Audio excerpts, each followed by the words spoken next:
Myself, my name is Manu. I'm representing Karya Foundation. We use data to move people in rural India out of poverty. Nikita, do you want to introduce yourself? Yes, of course. Thank you everyone for having us here this morning, and thank you, Vandana. Really excited to be in conversation with you, Manu. My name is Nikita Sonavne. I'm the co-founder of the Criminal Justice and Police Accountability Project, or the CPA project. We're a group working on using police data to speak about the everyday forms of criminalization of marginalized communities in the country. Fantastic, fantastic. So I think, Nikita, we'll start with you. Could you tell us a little bit more about what you do and how do you use data for good? So at the CPA project, we're very interested in speaking about everyday policing, and everyday policing of communities which for a very long time have been overrepresented within the criminal justice system, right? And we started doing this work with communities known as the denotified tribes, a group of over 300 350 nomadic and semi-nomadic tribes who were deemed as criminals by birth through a colonial law known as the Criminal Tribes Act. So the reason that we decided to do this work and the way that we use data is to look at everyday data generated by the institution of the police in India, the police complaints, or FIRs as we call them here, or arrest records, to unpack the sort of discretionary powers and everyday powers of the institution of the police, and see how it is tied with and synonymous with the criminalization of marginalized communities. And we want to speak to policing not just as something that is resulting in incarceration, but one that creates a sort of 360-degree form of surveillance, and something that affects every aspect of the lives of these communities, right? And that is the way in which we're looking at data. And this data is not simply one which is telling us what is happening with these communities, but also empowering them and enabling them to corroborate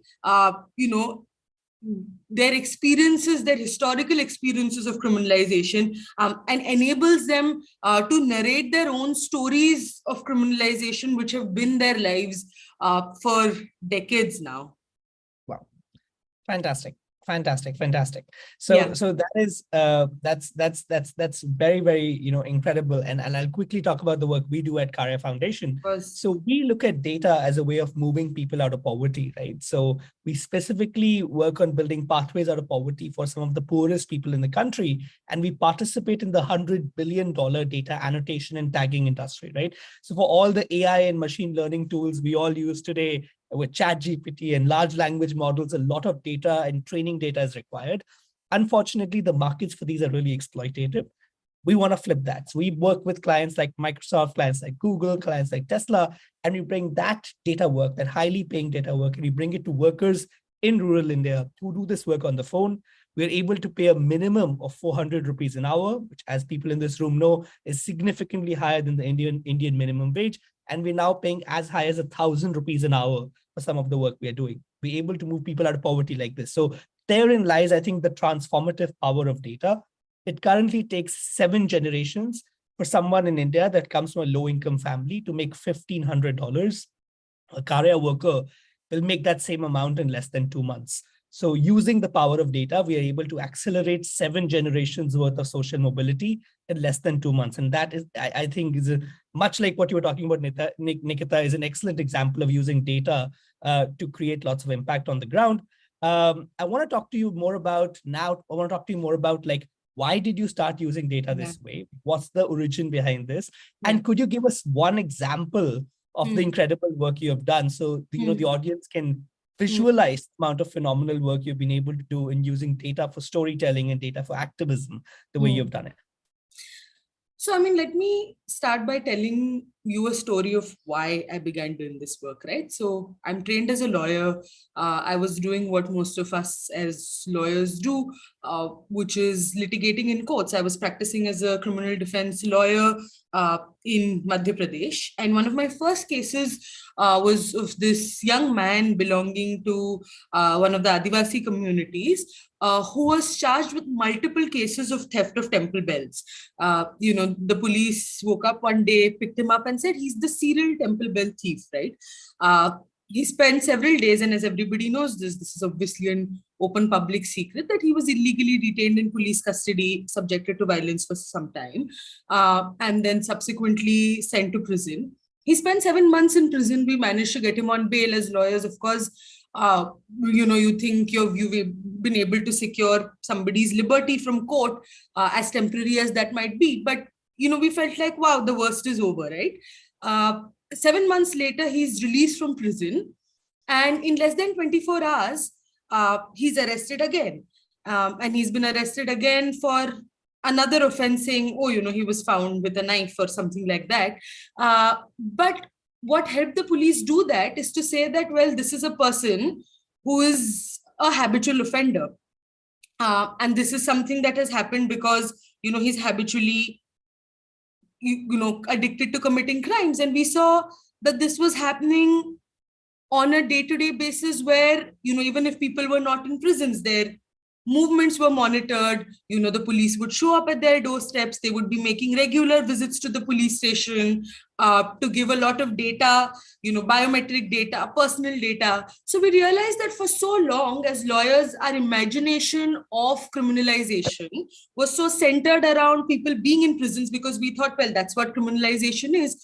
But what we saw was that on an everyday basis, people trying to live their lives in the most mundane ways, like going to the market, or, there are communities here who have to take permission from the police station if, they're getting married, because it means that if they're congregating without police permission, they're conspiring to commit a crime. So every part of people's lives being marked by policing and marked by this criminalization, right? And we had no data that spoke to that. We had data, and we have been producing data for a very long time, which says people are going to prisons, people are being overrepresented in prisons, but no data that speaks to how they're entering that system, and no data that speaks to the institution, which is the police, which is enabling their access into this system, right? And what happens when one is also released from prisons? Does it mean that they're no longer criminalized? Does it mean they're no longer policed?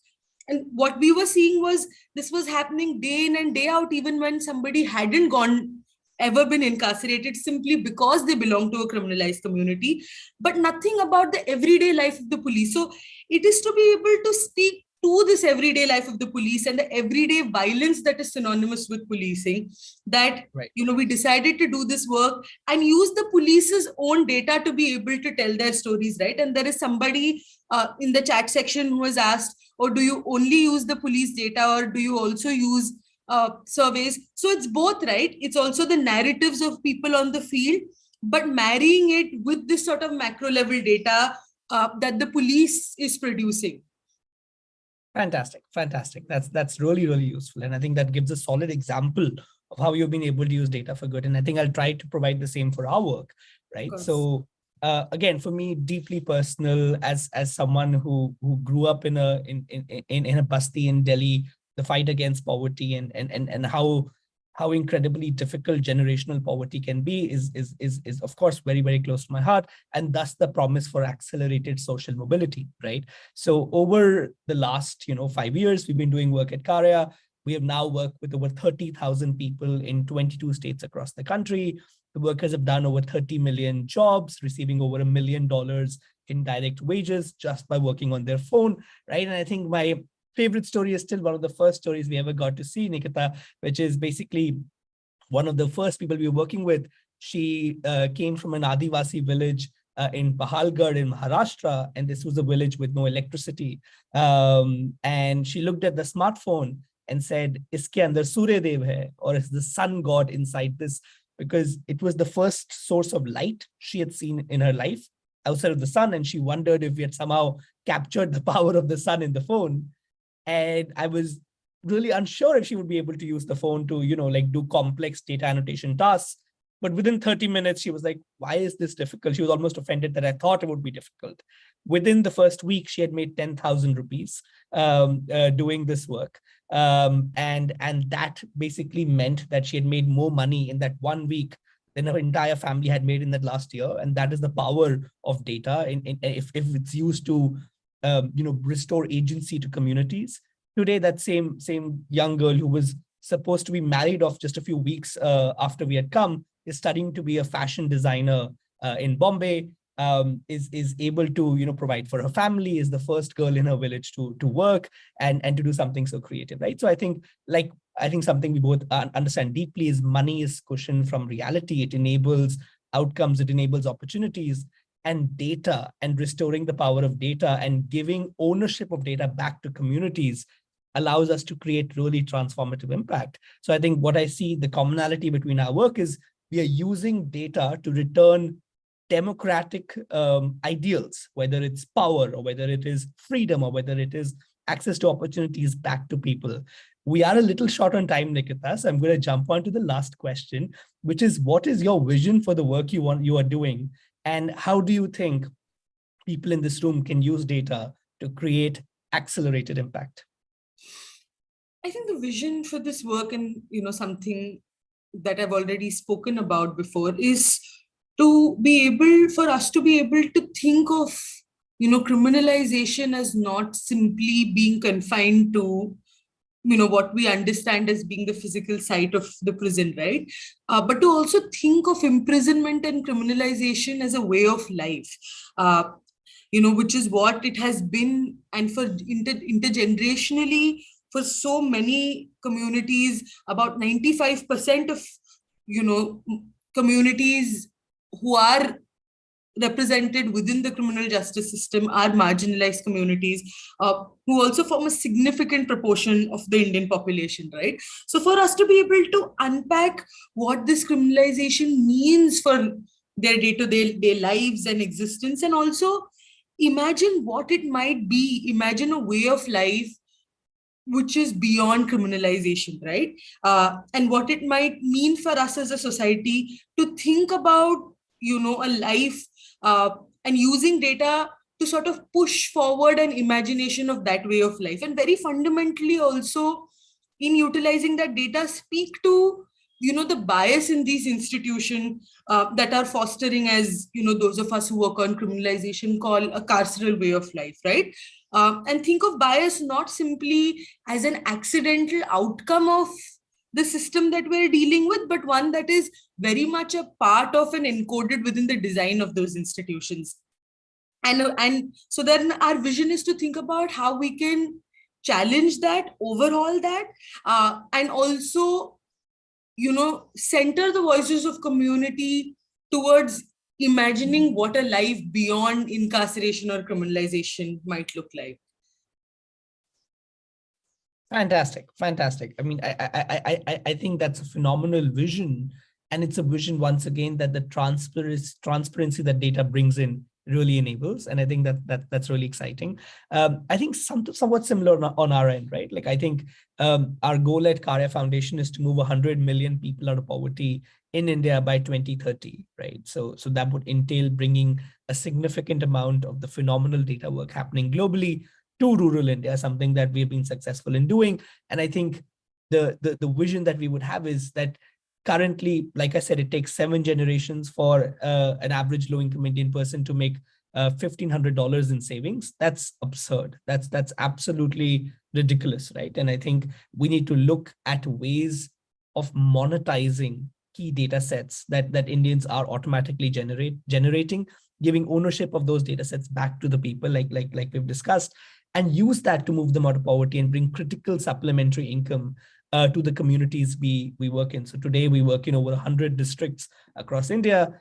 And in all of these districts, we've been able to use people's ability to speak their own language, right? So most of the work that people are doing at Karya, they're literally building computational language models in their own languages, right? So I always think of a gentleman in Kolhapur who said that I find it very funny that all of my life you told me English is very important, and now you're coming to me and paying me money to learn Marathi from me. And times have changed, and that's there's a beauty to that, and there's a beauty to of data to move these people out of poverty. And I think that therein lies the fundamental hope of the work I think that both of us are doing. Nikita, as a final question, there's a bunch of incredible philanthropists in the room. If there is maybe a 2-sentence ask or 2-sentence inspiration you could think about in terms of how they should be thinking about data for impact, what would you say? I think, when one is engaging with people who want to support this work, I think it'd be very important for people who are supporting this work to think about data and supporting data for impact as being one that is both created and owned by communities, right? Because what we are doing is merely, playing a corroborative role in terms of platforming what people have known and lived for generations before us, right? And also while doing that and, in supporting that work, also be asking questions about how that data is telling more complex and nuanced stories, because people's lives are complex. I am very wary of any kind of data or any kind of claim to using data which is telling unilateral and single pitch stories, right? Because people's lives are not unilateral. The lives of marginalization, the lives of oppression in this country are complex, are heterogeneous. So for us and for people who are supporting these people to also push to use that data to be able to encapsulate, or at least attempt to encapsulate those various shades and those various facets of people's lives. I love that. And I think that if done well, data can really bring on those complexities and those nuances in a manner that makes us a more democratic, a more fair society. And it's also a challenge of doing data work. It's not easy, but it's what we've signed up to do.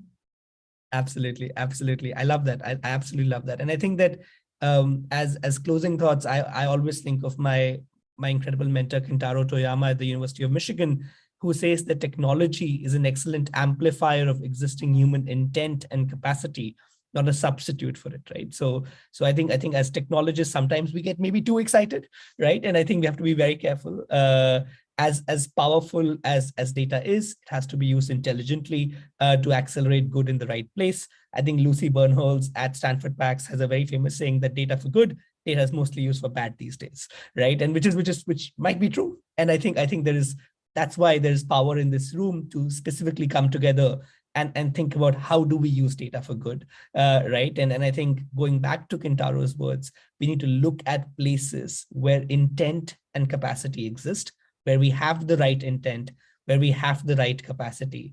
And once we do have those two things, we can bring in technology to amplify those good things, right? So I think Nikita, the work you're doing is fantastic because you have the intent to help those people, and people have the capacity to fight for themselves, and thus technology and data can expose underlying biases, right? Similar to that in our cases, tech companies have the intent to reduce the inequities that exist in their systems, and people on the ground have the capacity to do data annotation work on their phones, and thus we can come in and build a technology layer that can amplify their already existing capacity and intent, and that allows us to move millions of people out of poverty, right? So I think with those thoughts, we would love to leave the room, and we're really grateful to this opportunity. Would love to thank Bloomberg, ma'am, and everyone at Dasra for allowing us to speak to you guys today. Thank you everyone for having us and also for listening in.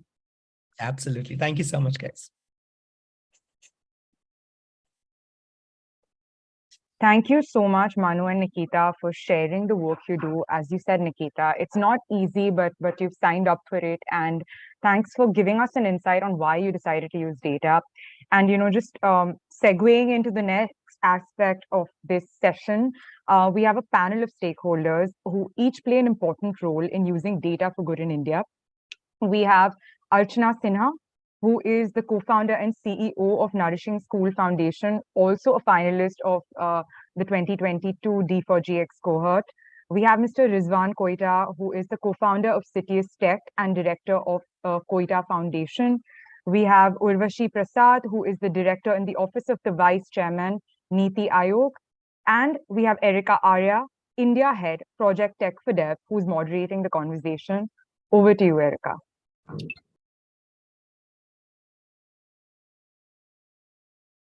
Thank you, Nirali. Very warm welcome to the panelists and audience. Through this conversation today, we bring together the key stakeholders in the data for good ecosystem and want to explore how synergies between them are essential to further the data empowerment narrative in India. So my first question will be to Archana. Archana, being the leader of a data-driven organization, how do you view the data-centric NGO partnerships that your organization has? And how has it helped you scale your impact? If you could throw some light on that. Thank you, Erica. Hello to the co-panelists and everybody else who's viewing this today. Just a quick introduction about our work to set context is that Nourishing Schools Foundation helps children take charge of tackling malnutrition. And to come back to Erica's question, the way it helps us is that instead of becoming just an input, data becomes a core part of our strategy to involve the community as problem solvers and co-creators. That's been a very important part of our journey. To share just one example, I remember in the early days of trying to kick off our work on the ground during the pilot, we started off with some schools in Maharashtra, and we used to, as we still do, a baseline survey with the partner to understand what are the needs on the ground and then share them back with the school children, teachers, parents, etc.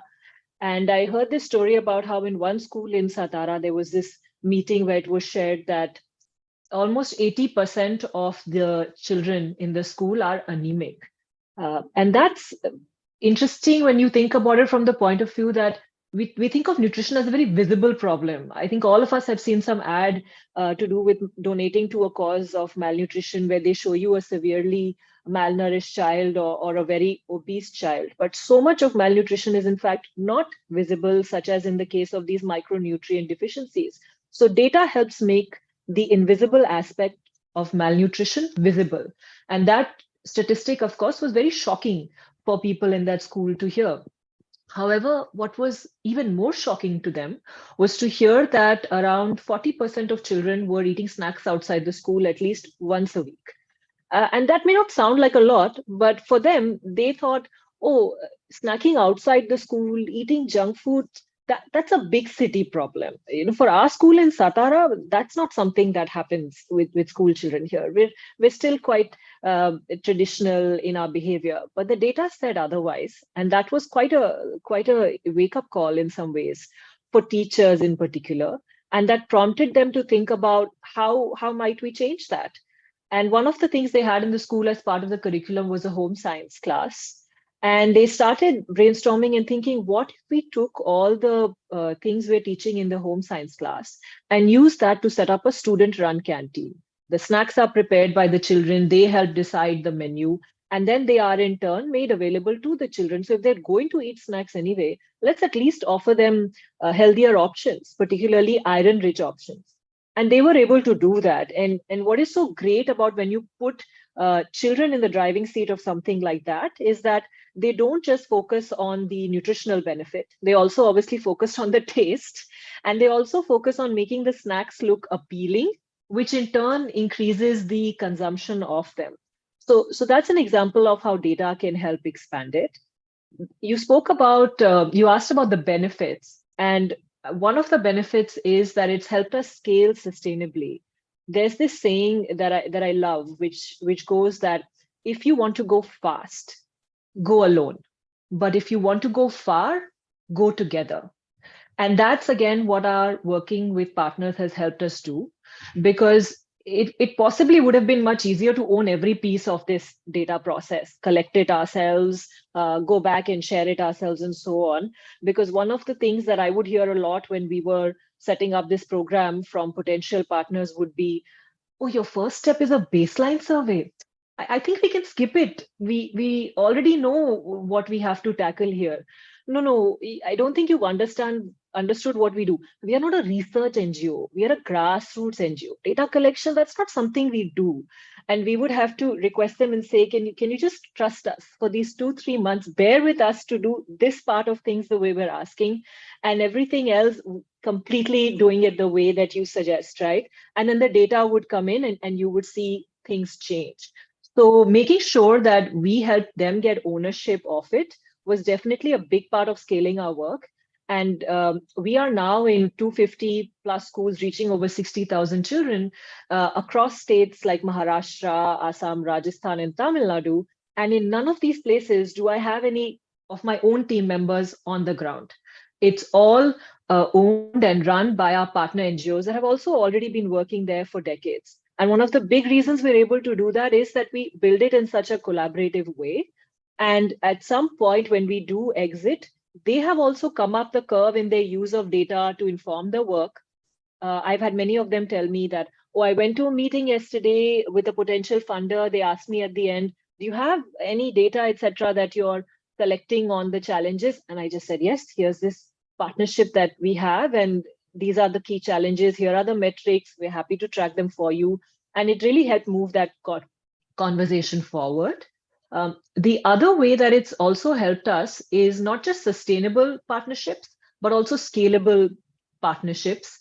I remember when we were still at that pilot stage of 14 schools in Maharashtra, we were lucky enough to get invited to this pitch meeting in Rajasthan, which was a bunch of NGOs were invited to pitch to the chief minister and senior bureaucrats about the work that they were doing.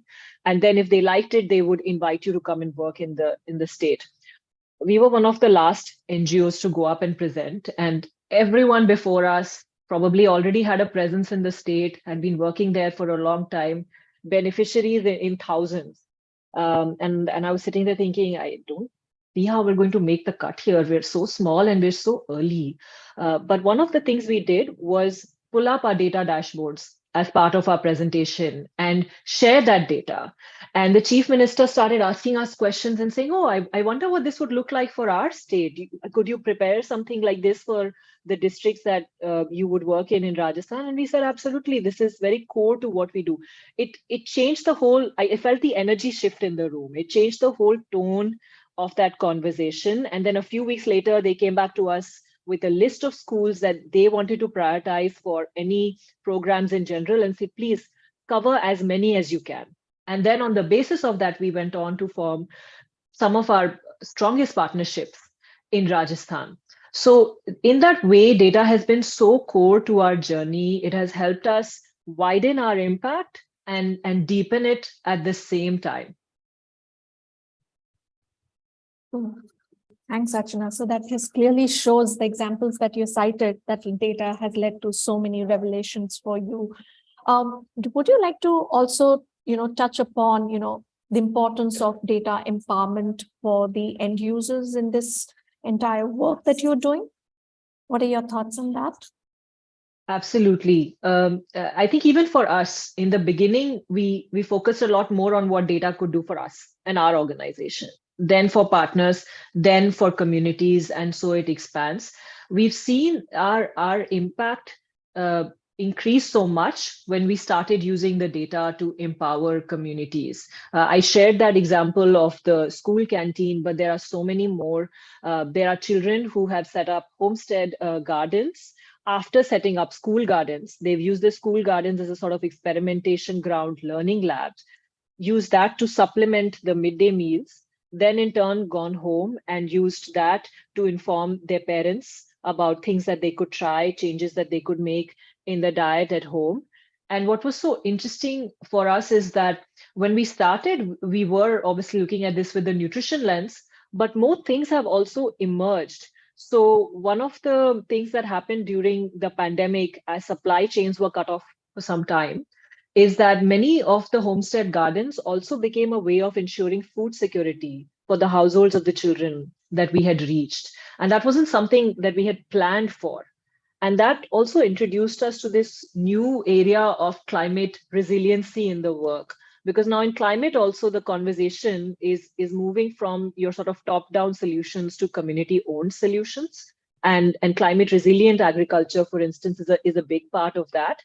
And I think, again, the work that we do with data has become a good starting point. For instance, if you try and go to a farmer who's been working for years and you try and get them to change their farming practices, they are understandably going to view you as some outside city expert who has come and is trying to tell them how to do something with only theoretical knowledge. It's very hard to change that. I think a lot of agriculture organizations will also tell you that. But when you go and engage with them as parents, then the motivation and intention is very different, because what parent doesn't want to ensure better health, better future for their children?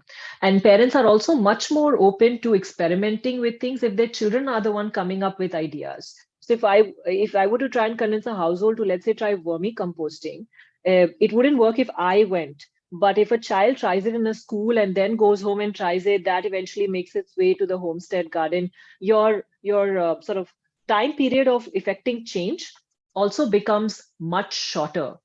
So using data as the catalyst to be able to start those conversations is also important. And principally, it's also important because when we talk about technology, when we talk about data, there's definitely a power dynamic in all of this. I mean, even us today as users are worried about how is our data being used. So if we shift that to say it's not going to be this one-way exercise with we're just taking data and doing things with it in a non-transparent manner, but instead shifting it back to them in an actionable way, that completely changes how you structure your work as well. And just a small note in that to say it's not enough just to share the data. You have to think through how do you share the data? Because once we tried our first set of data, we tried to present it on these dashboards that I was talking about earlier. As a former management consultant, I remember very proudly going to that first follow-up meeting with teachers to show this dashboard, thinking this is so amazing, what a game changer. And I'm looking at the presentation, at the audience as I'm making that presentation with the partner in the room. Everybody's eyes are glazing over because it is such an unfamiliar way in which to present this finding to them. And that's when we thought, no, we have to present this differently. So now, for instance, we tailor how we share the data to the audience too. Of course, when you're presenting to at a high level government meeting, data dashboards will look great, impressive, be understandable. But when you're drilling it down to the school and the community level, then it's more helpful to break it down into these are areas where you are actually doing well.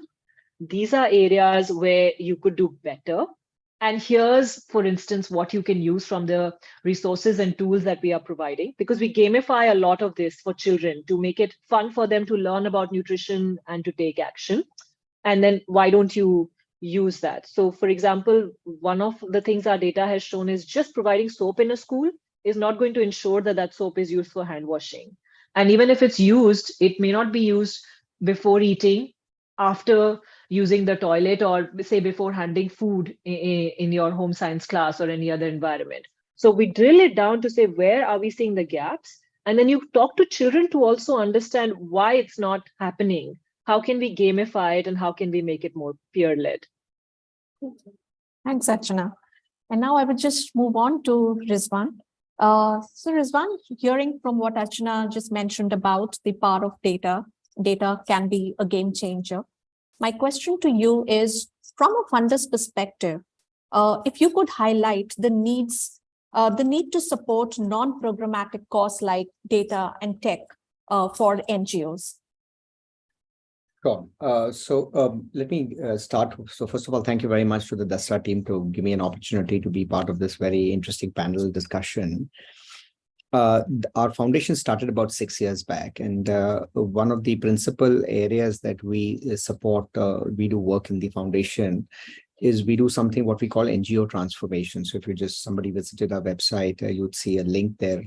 And what the NGO transformation is really working with not-for-profit organizations who are already doing well in their respective areas, and helping them think through how they can scale especially with the use of technology, right? So we do believe that technology and the use of data are essentially fundamental to running any organization well. Doesn't matter whether you're an NGO or otherwise, but even if, especially for NGOs, this becomes very critical at multiple levels. Okay, so what we find, and sort of going back to your question, Erica, is that if we look at any organization, okay.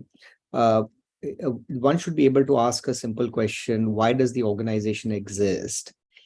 And what are the 3 or 4, maybe max 5 metrics that they hope to deliver as part of the organization? So, for example, if you're a commercial organization and I run a tech company, then I could say, hey, I want to increase my number of customers, I want to increase revenues, I want to increase my profitability or whatever. There'll be like some 5-6 metrics that will be there. And these 5-6 metrics are not only important for a quote unquote reporting purpose, but these metrics also become essentially the guiding light of whether as an organization we are delivering or we are not delivering what we started out to be doing. So what I find is that the ability to be able to capture that data and be able to compute those very simple metrics becomes almost a guiding light for the entire organization and provides direction to the entire organization, not to get distracted by so many other things that come their way. Because one of the big risk factors for not-for-profit organizations is to take on more initiatives or more adjacent things, because they all seem to make sense.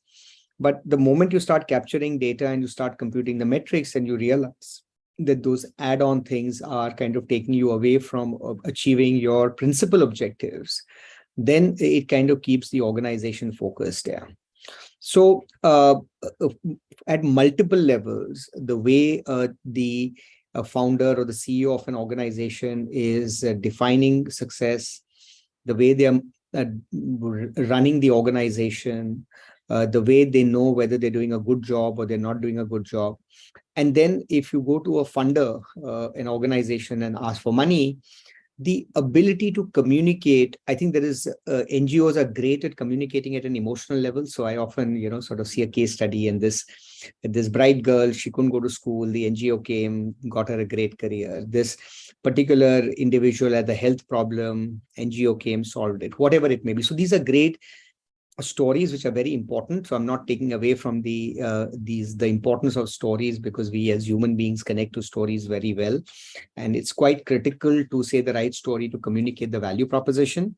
But if I'm a large donor, then I will sort of go back after the stories and say, okay, now give me evidence that you're doing this well at scale. And if I give you 100 rupees or 1,000 rupees, then demonstrate to me that you have the ability to run your shop effectively and get me the most bang for my buck. Yeah, and the only way I would say that a CEO of an NGO or a founder of an NGO can do that convincingly is to show me metrics that they are tracking internally. And show me that, see, this one, we started with these metrics, we were at this level 3 years back, then we got to this level, then we got to this level, this is how we, calculate the metrics. And it should be auditable, right? Any large donor will want to have the ability to be able to come into the NGO and be able to just ask for basic information, and one should be able to collaborate. So I think capturing data, computing metrics is an existential requirement for any organization, including NGOs.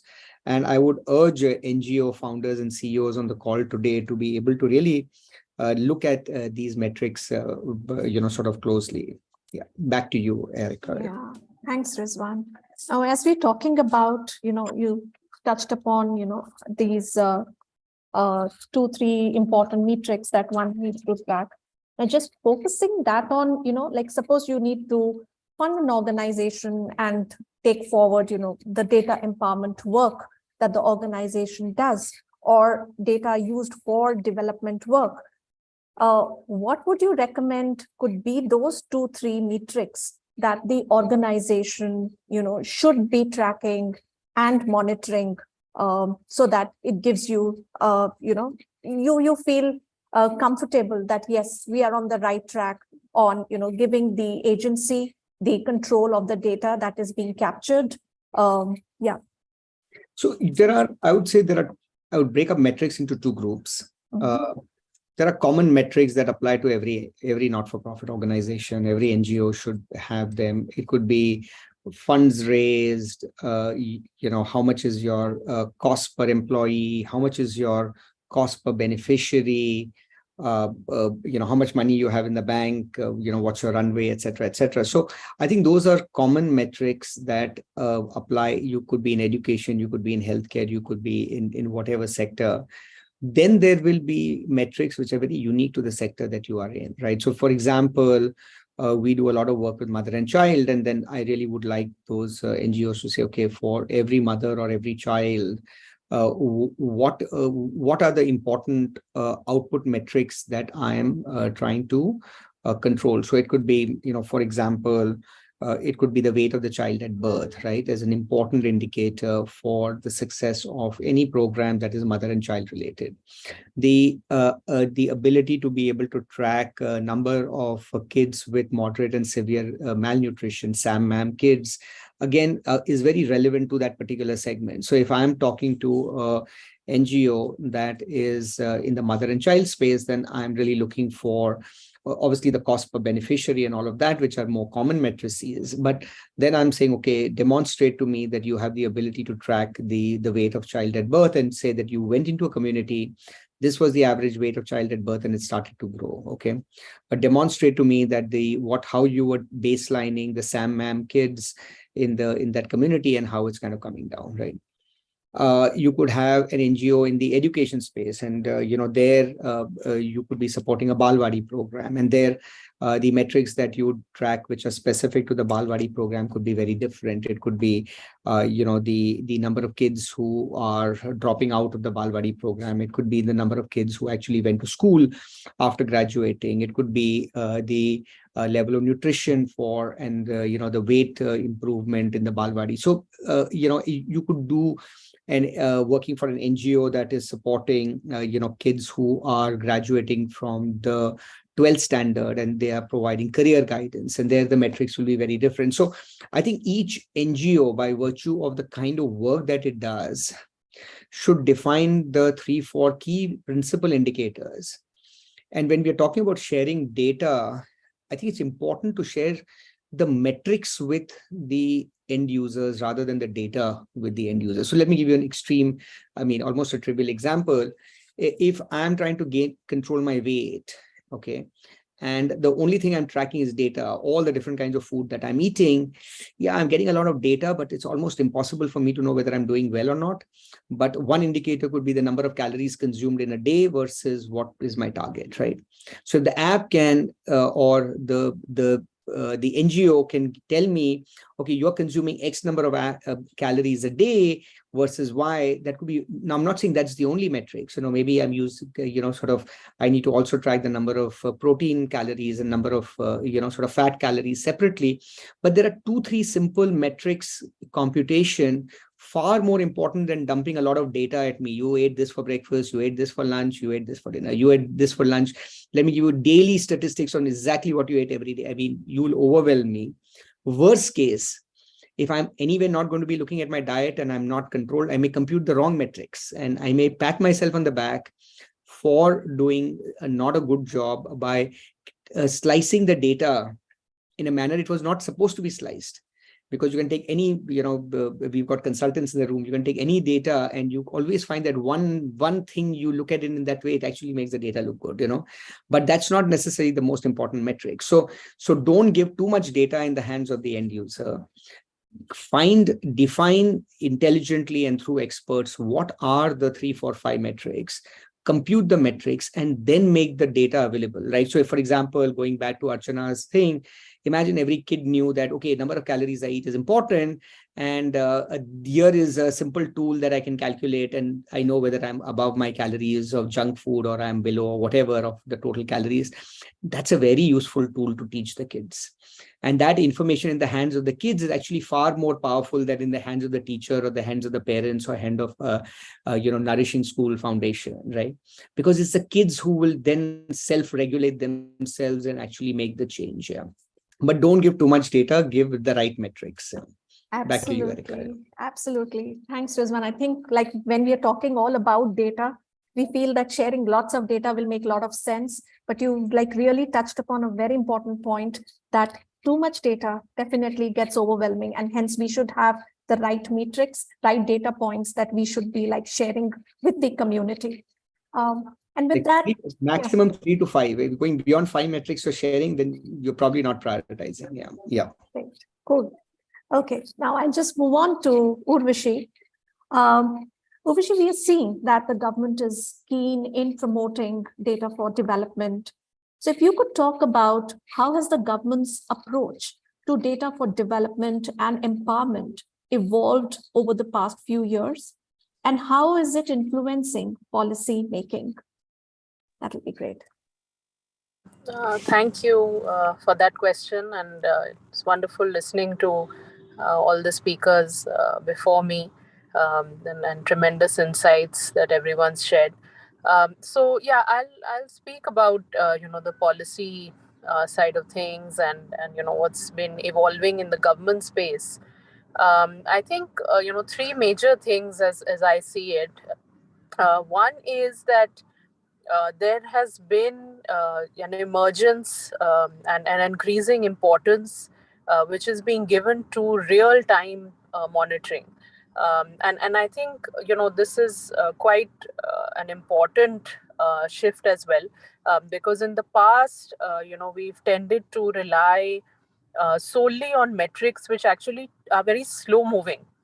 For instance, in the health sector, which is the sector I'm most familiar with, if we look at metrics such as stunting or wasting or underweight, these are not necessarily going to change in a short period of time. You'll need to measure them over longer periods of time to really be able to assess what sort of changes are happening. So of course these metrics are very crucial, and they will always remain crucial, because if you want to assess the impact of an intervention or a program or a policy, you obviously need these metrics in place.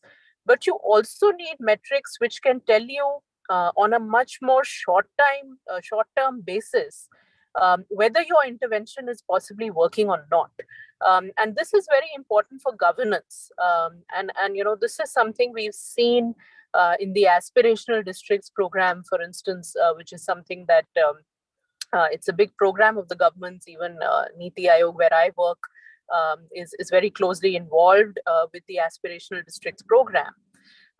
And essentially, the idea there is that we identify a set of metrics across different sectors, health, education, basic infrastructure, financial inclusion, which can actually be monitored almost on a daily, basis by the district collectors, by the district magistrates.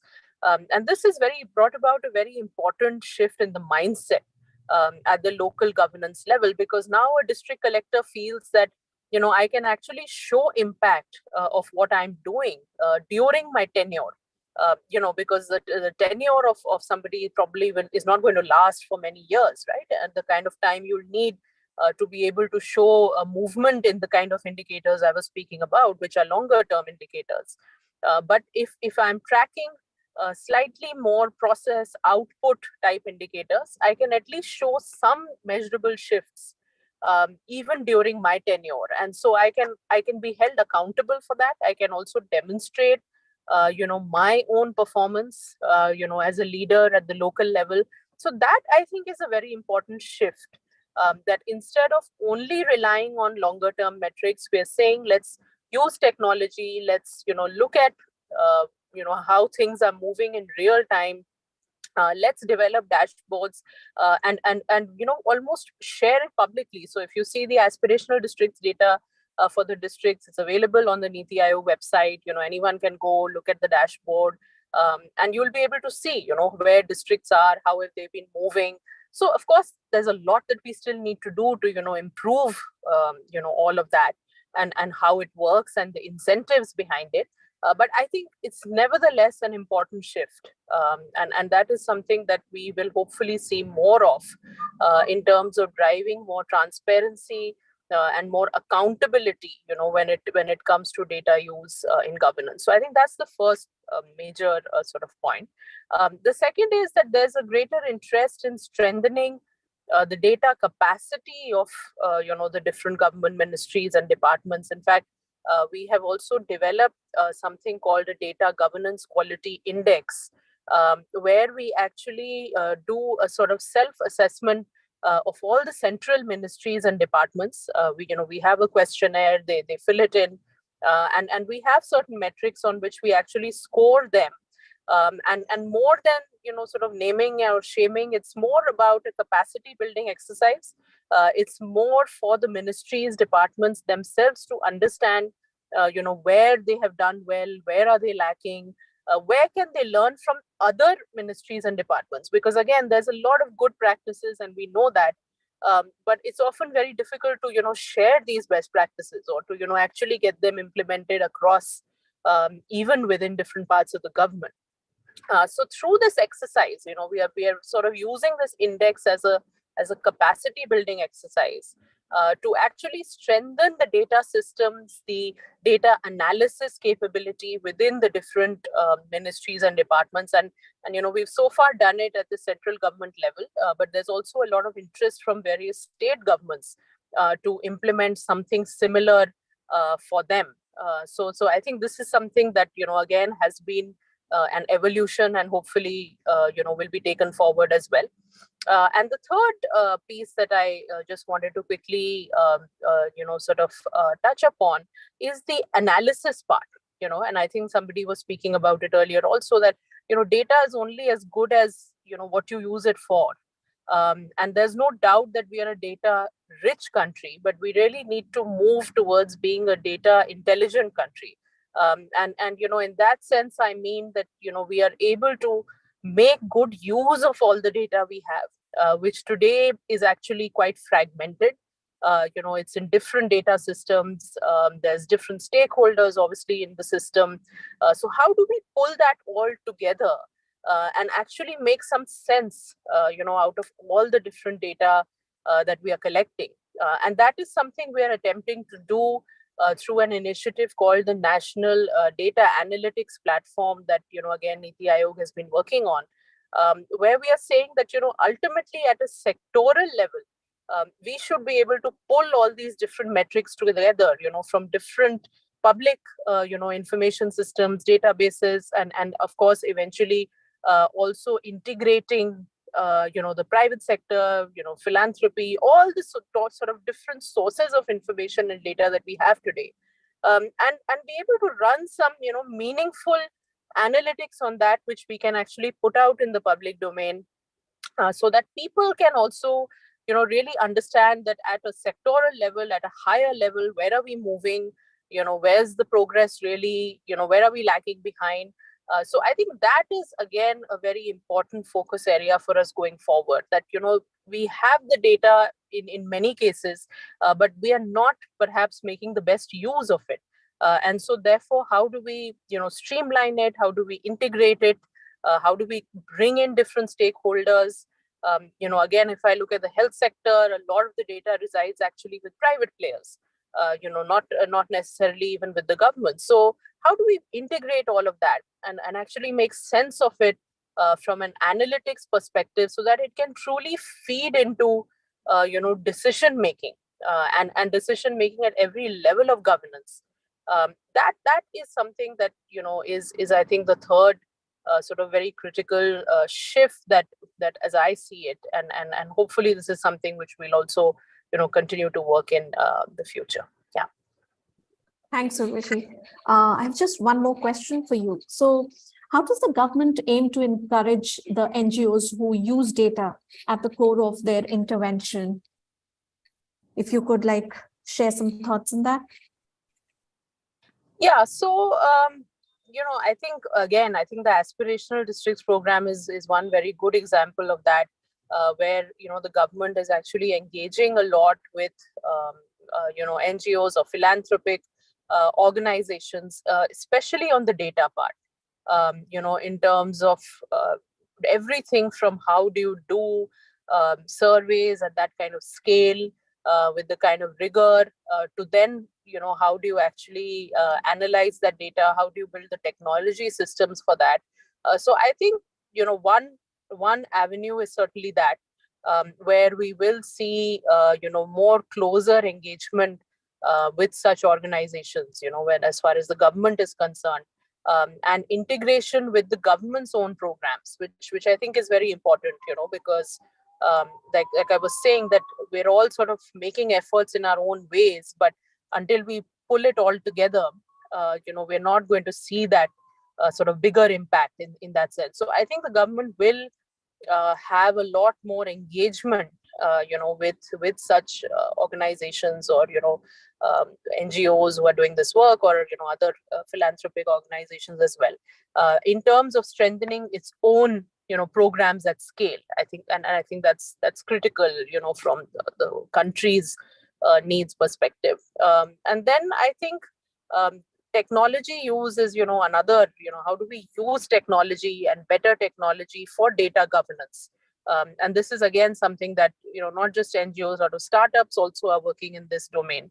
And again, this is something which is an area of high interest, from the government and the policy point of view. So there's certainly, I think, going to be a lot of avenues for engagement there, not just at the central government level, but, as I said, states, even in districts, as this, because we're trying to make sure that this shift is happening, not just at a central level, because, that's not going to work in a country like India. Ultimately, it has to reflect at the state level, and even at the sub-state level, as we go down to the district levels. So I think these engagement opportunities are going to come up at all these levels. And I think that is really the future, is for such stakeholders to work together with the government, rather than, everybody doing, sort of their own things in isolation, so that we can achieve the sort of scale that we talk about, and we also need in a country like ours. So I think technology and know-how, those organizations who know how to do it efficiently, how to do it at scale, in a cost-effective manner, and those who bring technology. I think those are both very important areas where the government, is really looking to collaborate, is looking to work together, at different levels of the government system. Thank you, Rishi. Now, I have one question, which is for all the three panelists, so we can go one by one. And this is the final question for the session. And then if we have time, then there are a couple of questions on the chat, which I might take. So my question to the panelists is, like, what further collaborations and synergies you feel need to happen amongst three stakeholders that we have here to further the data empowerment narrative in India? So, yeah, we can start with Archana. Thanks, Erica. I think collaborations need to happen in a way where all of us as stakeholders are playing to our strengths. For example, just as one NGO in the country, we're never going to be able to match the scale and resources of government, right? But what if our work can help support that, and vice versa? Urvashi's point about how district collectors could really use data to inform the effectiveness of their tenure, I completely agree with that. And interestingly, district collectors have in fact been often the ones who are most interested in the data that we collect, because getting that frequently and in a more segmented manner isn't always something that's accessible for them. So for instance, we do have health data in this country, but if you want to get it specifically for, say, children aged 9 to 14 years, how might you do that in a way that's collaborative is a question to look at. That's for us. It can look different for different nonprofits and different stakeholders. It's one of the reasons why one of our priorities going forward is to also now build a data hub for nutrition. Because since we started our work, we've collected over 18,000 responses about the nutritional status of school children, their nutrition-related behaviors, and other related topics.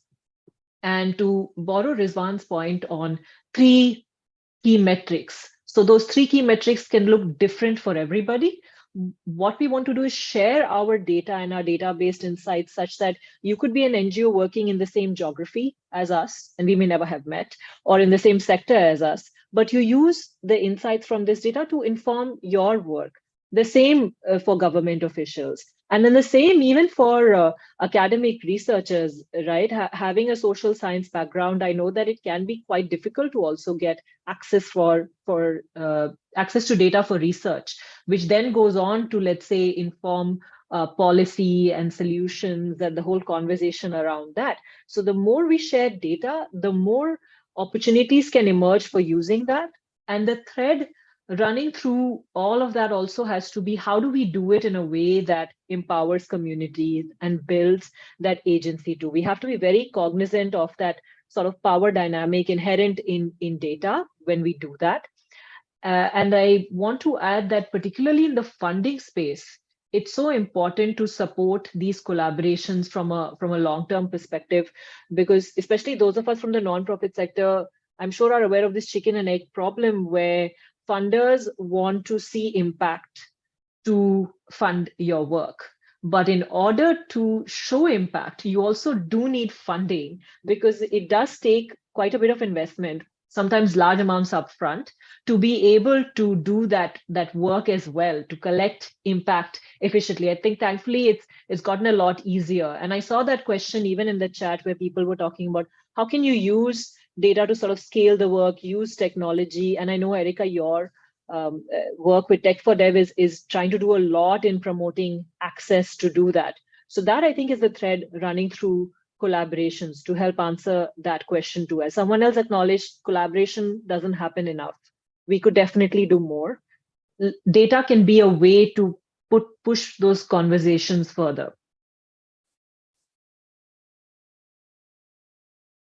Rizwan, would you like to go next? So I'm going to say something which is a little controversial here, okay? So before NGOs start sharing data with others and with the government and many other things, right? I just think it's important for the leadership in NGOs to become very smart in what they're doing. I often worry about sort of the blind leading the blind problem, right? Where I don't know what data I'm collecting, why I'm collecting, how I need to use it, but I'm going to start sharing it with other people. And now I'm going to make it their problem to understand what they need to understand. And now you've assimilated a lot more information, which may be usable, may be distracting, may be completely unusable, maybe even detrimental to the whole process of what the objectives were. So I think the first step in going down this path of data sharing and collaboration, etc., is for each of the not-for-profit organizations, and I hope there are many on the call today, to just spend the time and effort needed to get their teams up to speed with what they're doing, what data they're collecting, what is the quality of the data they're collecting. Because many times you may be collecting data, but honestly, if your data is like 75% accurate and 25% inaccurate, you ought not to be sharing it with other people, because you may create more harm than good. So unless you don't have a very clear understanding of what data you're collecting, why you're collecting the data, what is the quality of the data, and only when you're convinced that you have complete closure on all these items and you have the right mechanisms for quality control and the checks and balances, only after that start sharing data with other stakeholders. And before you start sharing data with other stakeholders, also have clarity on what the other stakeholders are going to be doing with your data, right? So that they're not sort of going down a garden path, or they're not taking you down a garden path by virtue of not fully understanding. So I think data literacy and the ability to be able to clearly know what is. So first of all, why do I collect data? I collect data. Let me just step back. Okay. I would encourage all NGO leaders to start with the following thought process. Okay. What are the 5 most important metrics for me as an organization that I need to deliver on? For those 5 metrics, what is the data I need to start collecting? Am I collecting the data? If I'm not collecting the data, let me put in the effort so that I start collecting the incremental data. Then let me make sure that the data is accurate. Then let me make sure that I'm starting to compute the metrics and sharing the metrics internally and externally with the right stakeholders. And once I start becoming very confident that I really know what I'm doing, then I should start to worry about sharing data externally with other stakeholders, including beneficiaries and others. Now, that whole process, which I just described, can easily take, in the best case scenario, 12 months. In a more likely scenario, 24 to 36 months. And that's the journey that each of the NGO leaders need to go through. Yeah. Because I'm interacting with so many NGOs whose quality of data is really suspect, and I really don't want them to be sharing it with others. Yeah. Back to you, Erica. Thank you, Rizwan. Urvashi, would you like to share your thoughts on this? Yeah, some very interesting comments in the chat box as well. And I actually agree, like somebody saying collaboration, it's much easier to say and much harder to do. I completely agree. It's not just with NGOs. I think anybody, any stakeholder, collaboration is kind of one of those things we always talk about. But yes, we find it a lot more challenging to actually do, especially at scale. And I think that's where, what I was mentioning, that incentives, what is your incentive and what is in it for me at every level and for every stakeholder needs to be very clear when it comes to data, because we are not collecting data for the sake of it. Ultimately, we are collecting it because it has to make some tangible difference to me, to the work I'm doing, to, what I'm contributing or what I'm achieving. It might be the highest level of the political leadership, or it might be the ASHA worker, working at the grassroots level. Everybody has to be able to understand what's in it for me, and how does it fit into the bigger picture. And unless we're able to actually articulate that very clearly, then I think this whole collaboration, as well as everybody really being interested in data and data use, is always going to be tricky, because I'm always going to think this is just something extra I have to do, and what value does it really add to me, or why should I care about it, or why should I share it with X, Y, or Z. So I think the incentives behind it, the human aspect, we talk of data, we talk of technology, but I think it's the human aspect behind it, which is perhaps one of the most crucial. The mindset is also very, very important. So I think those are things we should also remember, even as we talk of technology and other aspects related to data. Yeah, thank you. Oh, thank you so much. It's lovely to hear the different perspectives. We know that data empowerment is super critical and important for us to scale our programs and to create that desired impact. But in this discussion today, we heard from Archana saying that, data is so important. You get exposed to so many different insights once you have that data. And then we heard Rizwan talking about, yes, data, you're collecting lots of data, it shouldn't get overwhelming. So before we talk about data empowerment, we need to have clear metrics in place at different levels, what data is needed, and then go about sharing that data so that the end user of that data is actually able to make sense of that data and does not get confused. And as Urvashi said, it has to lead to some tangible benefits for the end user with whom you are sharing that data. So I would, Nirali, do we have time for taking a question or two? We do. Let me just check. Let me just check the chat room and see which questions are there.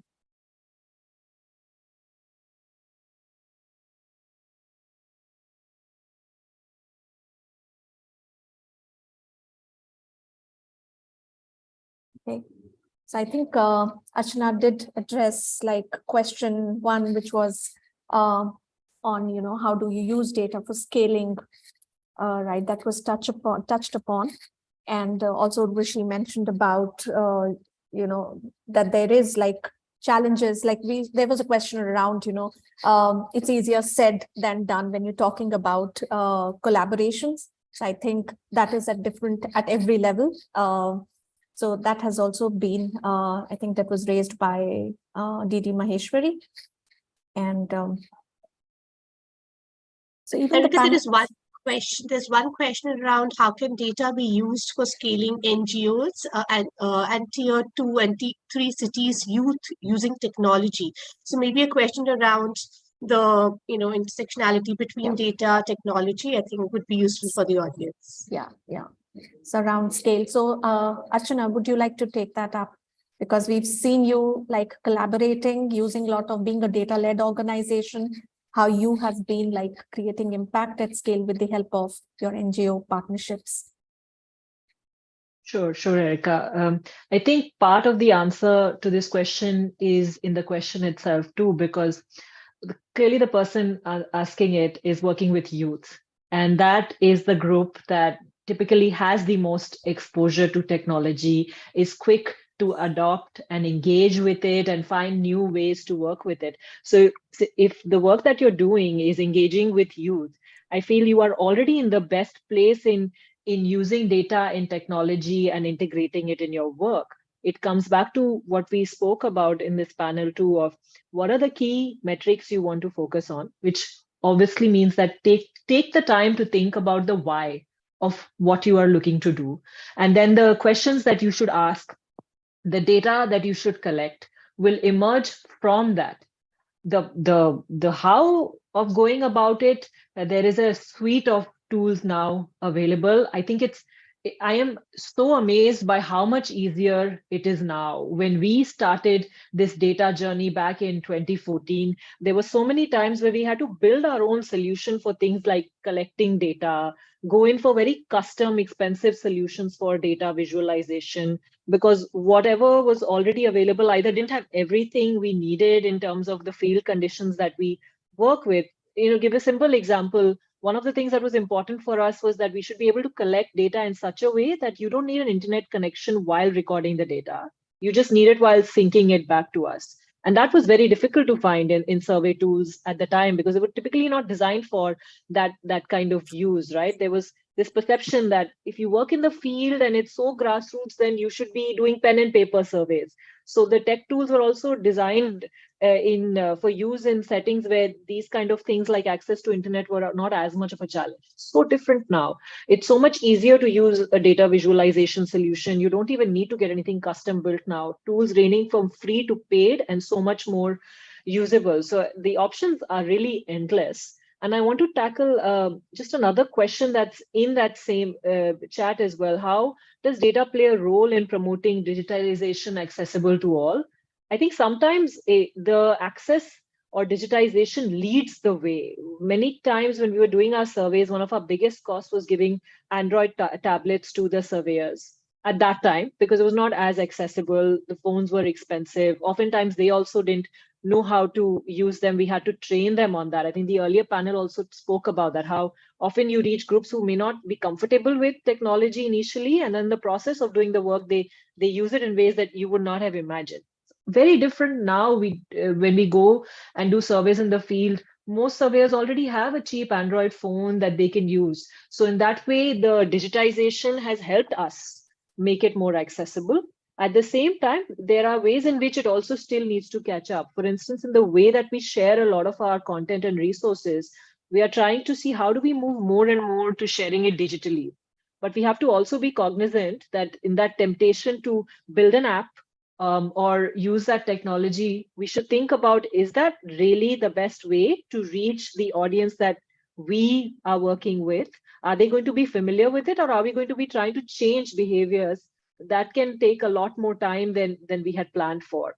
So you have to see, is it helping you, or are you kind of still catching up before you also pushed for digitization? Thanks, Archana. I can see many interesting conversations happening on the chat, which are not like questions, but like thoughts that people are sharing based on the discussion that we had. So I would just like to thank Rizwan, Archana, and Urvashi for taking out the time and sharing your perspectives here. Each one of us is doing great. But yes, there needs to be more collaboration for us to create further impact and achieve the goals that we all are working towards. I would just like to, before I hand over to Nirali, would just like to say that the goal of data empowerment is just to remove the barriers that infringe on data access by the owner of the data, in order to accelerate decision-making with self-service. So that's the goal that data empowerment has. But yes, before we get into that stage, it is important that we have a matrix in place so that data doesn't get overwhelming for the end user. So thank you once again. And over to you, Nirali. Thank you so much, Erica, and thank you to the panelists for sharing each of your perspectives. And conversations such as this one are extremely crucial in setting a pathway for subsequent action. And we hope we can come together and work in that direction. We appreciate all the speakers and the participants joining us today. And to stay connected with Data for Good in the coming months, please keep a lookout at our website, www.d4gxindia.in. It's going to be posted on the chat box now. We especially urge NGOs who use data at the core of their interventions to apply for the D4GX 2023 India Empowerment Challenge, which will be launched in the upcoming months. Have a wonderful rest of the week, everyone. Thank you so much.